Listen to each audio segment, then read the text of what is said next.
તે મારા સંતની રે મેં તો માણી ન જાણી રામ હો રામ ઊંચી મેળી તે મારા સંતની રે અડધા પહેર્યા અડધા પાથર્યા અડધા ઉપર ઓઢાડ્યા રામ અડધા પહેર્યા અડધા પાથર્યા અડધા ઉપર ઓઢાડ્યા રામ ચારે છેડે ચારે જણા ડોરી ડગમગ જાય રામ હો રામ ઊંચી મેળી તે મારા સંતની રે ઊંચી મેળી તે મારા સંતની રે મેં તો માણી ન જાણી રામ હો રામ ઊંચી મેળી તે મારા સંતની રે નથી તરાપો નથી તુંબડા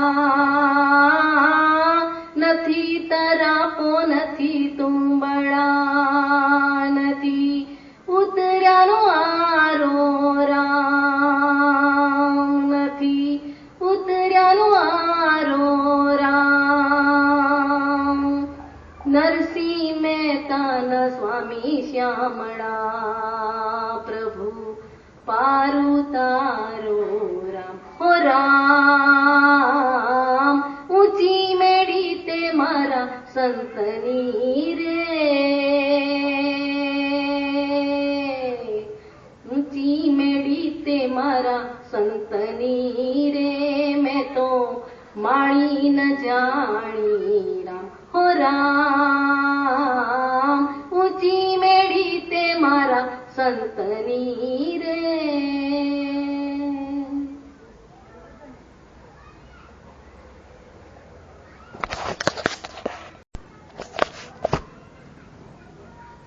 મેં તો માલી ન જાણી ઊંચી મેળી સંતની ઊંચી મેળી છે.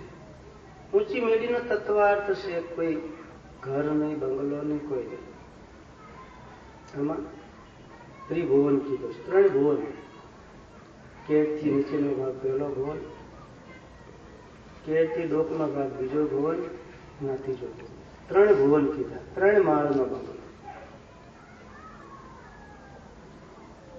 એમાં 9 તો બારી, 10મી બારી ગુપ્ત છે. 9 બારી, એમાં 10મી બારી એક ગુપ્ત મૂકી. કોઈ એને નાભી કહે છે, દૂટી, પણ નહીં. ઊંચી મેળી તે મારા સંતની એને માલી ના જાણે.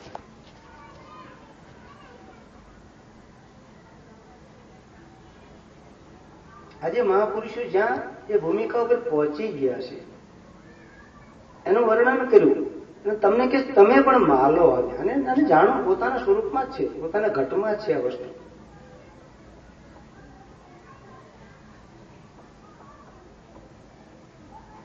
અને ઊંચી મેળી ઉપર જવું પડશે તમારે. નીચે ક્યાંય મળશે? નીચે નહીં મળે તમને.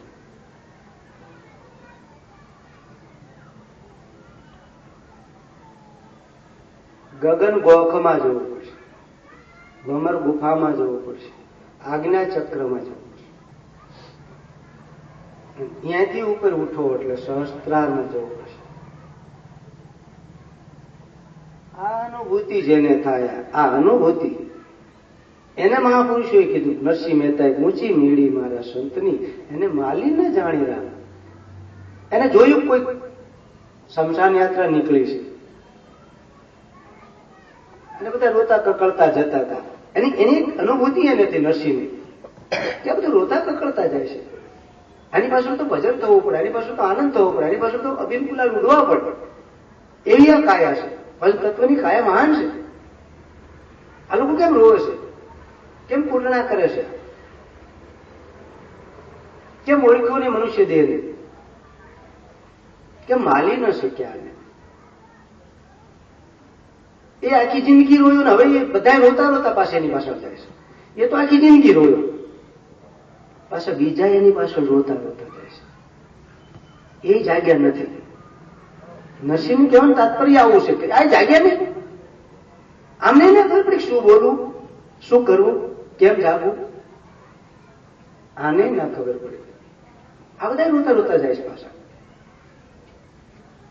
એ જિંદગી આખી રોયો, રડાયો, આ રોતા રોતા લઈ જાય છે. આની પાછળ તો ફૂલ ઉડવા જોઈએ, આની પાછળ આનંદ થવો પડે, ઉત્સવ થવો પડે.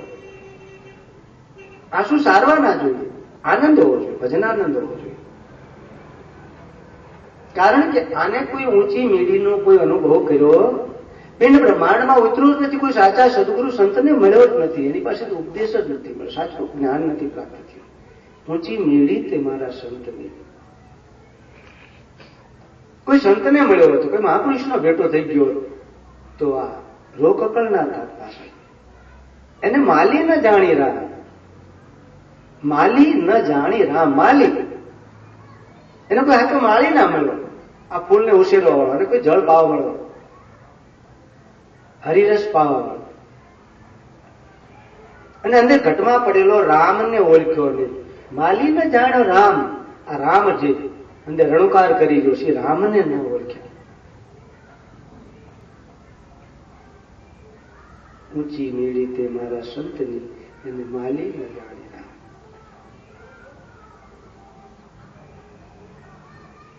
આગળ શું કીધું?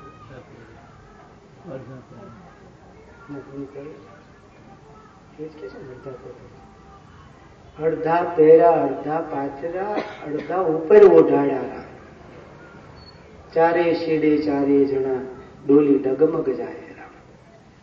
અડધા પહેર્યા, અડધા પાથરા, અડધા ઉપર ઓઢાડ્યા. અડધા પહેર્યા, અડધા પાથરા, અડધા ઉપર ઓઢાડ્યા.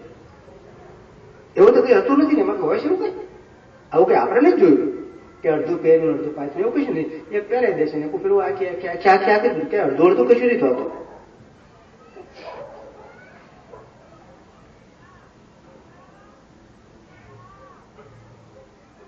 પણ અડધું જ કંઈક જાણ્યું છે, કંઈક ચાજુ નથી મેળવ્યું, કે થોડુંક મેળવ્યું છે. અડધું પહેર્યું, અડધું ગ્રહણ કરીને ગયો સામે, તો જ આ રોવસ બધા, નહીં તો રોવે નહીં. આ કકડાટ ન કરે, આ કૂટણા ના કૂટે. અડધું જ જાણ્યું છે, અધકચોર્યું જાણ્યું છે. અડધા પહેર્યા, અડધું જ જાણ્યું છે, વધારે કઈ જાણ્યું નહીં. ઈગો પાછો, હું જાણું છું એવું પાછું ઈગો છે. અડધા પહેર્યા, અડધા પાથરા. બીજાને પાછું કહેતો ગયો કે કર્મકાંડ કરજો, જપ તપ કરજો, વ્રત કરજો, હોમ કરજો, યાત્રા કરજો. આ પાથરા પાછા પાથરીને ગયો પાછો. હવળા રસ્તે ન ચડાય. અડધા પહેર્યા, અડધું ગ્રહણ કર્યું, અડધું પાછું પાથરીને ગયો. આવું કરજો, પાછળ ઘરના છોકરાને શીખવાડ્યું કે આવું કરજો, દીવો અગરબત્તી, હોમ હવન, નિવેદ, કાગડાને વાસ નાખજો. આ પાથરા, આ પાથરીને ગયો પાછો. સાચું ન શીખવાડ્યું. અડધા પહેર્યા, અડધા પાથરા, આનું ઉપર ઓઢાડ્યા. પાછું અડધું પાછું લઈને ગયો. ઓલા જન્મમાં પાછું ભેગું કરીને ગયો કે ઓલા જન્મમાં પાછું આજ કહેવાનું. એક મહાપુરુષે કાલ સરસ વાત કરી હતી કે તમે જ્યારે સુવો ત્યારે છેલ્લો જે વિચાર હોય તમને, એ વિચાર તમે સવારમાં ઉઠશો ત્યારે એ જ વિચારથી ચાલુ થશો. તમે લગભગ તો યાદ ન આવે, નીંદ ક્યારે આવી જાય ખબર નથી, પણ જે છેલ્લો વિચાર તમારો હોય એ વિચારથી તમે સવારમાં જાગૃતિ કરશો. કદાચ શ્રી કૃષ્ણ શરણમ કરશો તો સવારમાં તમે શ્રી કૃષ્ણ શરણમ જ તમને યાદ આવશે. અત્યારે જાગ્રત મૂર્તિને પકડો તો જ હાથમાં આવે, ન હાથમાં આવે. છેલ્લે શું કીધું? નથી તરાપો, નથી તુંબડા, નથી ઉતર્યાનો વારો. કેટલી અદભુત વાત કરે. શું અનુભૂતિ છે કે કોઈ તરાપો નથી ત્યાં, કોઈ ભવસાગર તરવા માટે. એવું કહી નથી કે એની ઉપર તમે બેસી જાય ને તમે ભવસાગર તરી જાઓ, કે કોઈ સ્વર્ગ છે ચંદ્ર ઉપર કે મંગળ ઉપર કે આવું કશું છે નહીં. ક્યાં નથી તરાપો, નથી તુંબડા, નથી ઉતરાનો આરોરા. તરાપો,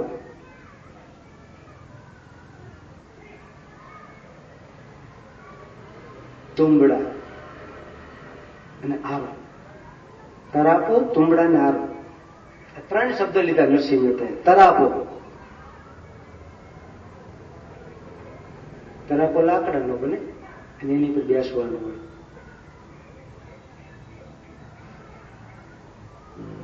તુંબડું તંબુરામાં આવે એનું હોય, નથી ઉતરાનું આવે. કારણ કે આને શરીરને પોતાનો અહમ ભાવ, આ તરાપો, આને કોઈ બરાબર તારી નથી ગયો, સમજ્યો નથી. દેહ ભાવથી ગયો છે, ઇન્દ્રિય ભાવથી ગયો છે, મારાપણાના ભાવથી ગયો છે. આ તરાપો બરાબર એને રાખ્યો નથી. એટલે આનેથી કોઈ તરે એવું નથી તરાપો, નથી તુંબડા. આ મસ્તકને અહમ રૂપી રાખ્યું છે. જેમ તેમ ક્રોધ કરવો, સાંભળવું, જેમ તેમ બોલવું, જેમ તેમ જોવું, જેમ તેમ વિચારવું. નથી તરાપો, નથી તુંબડા, નથી ઉતરાનો આરો. આ કોઈ ઉતરે એવું, પાર જાય એવું લાગતો, કેમ કે એને તુંબડું હરખું નથી રાખ્યું. એના શરીર ભાવે એનો કાઢો નથી. જો શરીર ભાવ મટી જાય, ઇન્દ્રિય ભાવ મટી જાય, આત્મભાવે જયારે પ્રેમ જાગૃત થાય, નથી તરાપો, નથી તુંબડા, નથી ઉતરાનો આરો. રામ નરસિંહ મહેતાનો સ્વામી શામળો. કેવો છે? શામળો છે. હમણાં બહુ સરસ સત્સંગમાં મેં સાંભળ્યું કે ભગવાન શ્યામ કેમ છે? રામય શ્યામ છે, કૃષ્ણ શ્યામ છે. બહુ અદભુત વસ્તુ છે. તમે જો એટલા બધા કાળા હોત તો ડખો થાય. શ્યામ કેમ છે? અરે બહુ સરસ વાત એમને કરી કે નદીનું પાણી જો આટલું આટલું જતું હોય નીચે તો ચોખ્ખું દેખાય, ધોળું સ્વસ્થ દેખાય. અને જેટલું ગહેરું પાણી એ શ્યામ દેખાય. એમ કૃષ્ણ પાસે, રામ પાસે ગહેરું તત્વજ્ઞાન હતું, ગહેરાઈ હતી એને, આત્મજ્ઞાનનો ભંડાર હતો. જેટલી ગહેરાઈ એ શ્યામ હોય. એટલે એમને શ્યામ વર્ણન કર્યું કે શ્યામ હતા. આપણે જોયા નથી, શ્યામ હોય કે ના હોય એની સાથે આપણે કઈ લેવા દેવા નથી. પણ ગહેરાઈ બતાવીશ મહાપુરુષોની. નરસિંહ મહેતાના સ્વામી શ્યામળા. સ્વામી કીધો પાછો એને. હવે સ્વામી એટલે કોઈ વ્યક્તિ નથી. સ્વામી, સ્વામી એટલે સ્વામી, જે પ્રગટ પડ્યો છે તે પરમાત્મા, ઘટોઘટ પડેલો સ્વામી. સ્વામી એને સ્વામી કહેવાય. જે સ્વામી જોઈ ગયો છે એને સ્વામી કહી શકો તમે. પ્રગટ છે, શરીર નથી સ્વામી. જેને ઓળખાઈ ગયો છે પરમાત્માને એ સ્વામી. નરસિંહ મહેતાના સ્વામી શામળા. શ્યામળા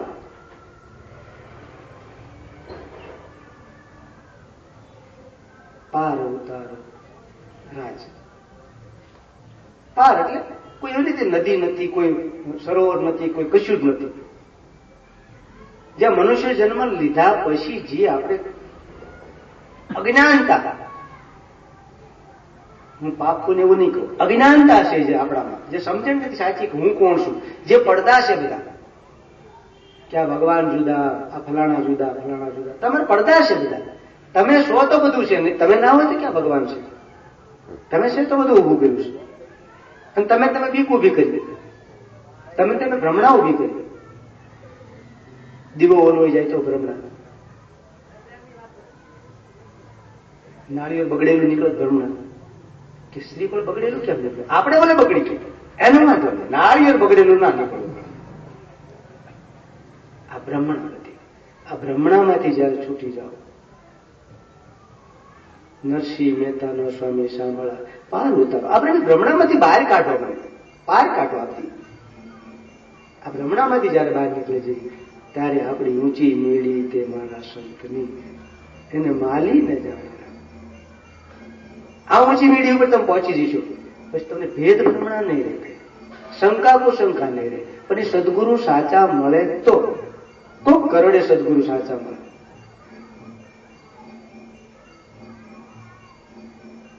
સવારે એક સ્વામિનારાયણ સંપ્રદાયના ભાઈ પધાર્યા હતા. એમને વાત કરી કે પ્રભુ સ્વામિનારાયણમાં સહજાનંદ સ્વામી મહારાજે કીધેલું કે કયું હતું દશમ સ્કંદ કયું હતું પણ એમને કીધું ચતુર્માસ. ચતુર્માસ જયારે આવે ચતુર્માસની અંદર દશમ સ્કંદ બ્રહ્મચર્ય પાળીને વાંચે અને બ્રહ્મચર્ય વાંચી શકે. તો શું છે કયું બ્રહ્મચર્ય? શેને બ્રહ્મચર્ય કહો છો? બ્રહ્મચર્ય જે બ્રહ્મનું આચરણ કરે છે એને બ્રહ્મચર્ય કહેવાય. બ્રહ્મ સાક્ષાત્કાર કર્યો છે એને બ્રહ્મચર્ય કહેવાય. ઇન્દ્રિયો ઇન્દ્રિયની જગ્યા છે. ઇન્દ્રિયોનો કોઈ દોષ નથી. પુરુષોએ સરસ કીધું તો ઇન્દ્રિયો આપે જ નહીં ભગવાન.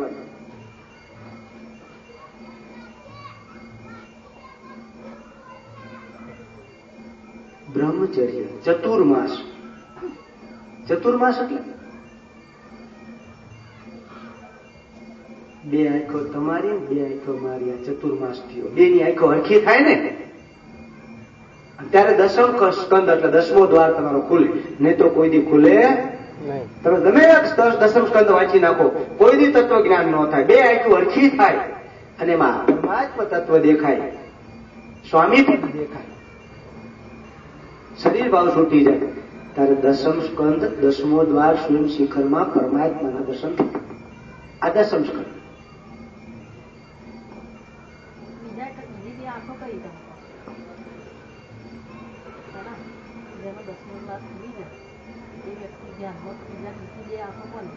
બે આંખો ને આંખ એક જ છે. આ તો ગુરુ શિષ્યનો નાતો થયો ને. હા